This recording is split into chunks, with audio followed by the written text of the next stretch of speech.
I mentioned earlier something called artifacts. So what are these artifacts? Well, they are usually things that are more visible in derived products, in the primary and secondary products, rather than in the DEM itself. Some of them will be visible in the DEM, depending on what type of artifact we're talking about, but others are definitely more visible and become more of a problem once we start looking at other slope and aspect and things like this. These can arise due to the data acquisition. At some point, we have an inconsistency in how we've been gathering data, or it was just not capable of, our support was too large or inconsistent across the area that we've been measuring.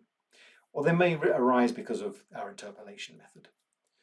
So let's just quickly run through some of these artifacts, look at them, what to look out for, and what is a feature and what isn't a feature, what is an artifact. So this is an example of artifacts from an aerial photograph or a series of aerial photographs.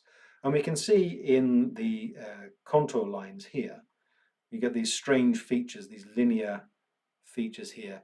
These are due to a mismatch in the aerial data, the aerial photographs, meaning that the interpretation of elevation is slightly off in these different areas, and so we get a sudden jump in our elevation model, and that we can see more clearly in these elevation models, in these contour lines.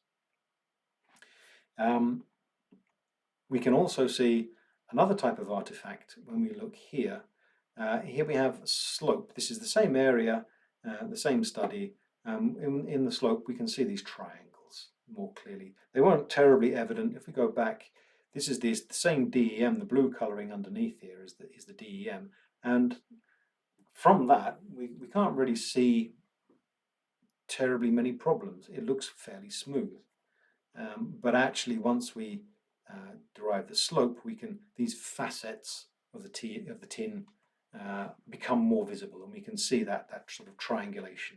And this is an indication that the data density wasn't high enough in these areas, and that's simply because this is a very difficult to reach area of the glacier, and manually surveyed using GPS, GNSS, as well as some laser measurements from a total station, and the data density was just not high enough to capture all of the detail in this area. And so we get these triangular facets turning up.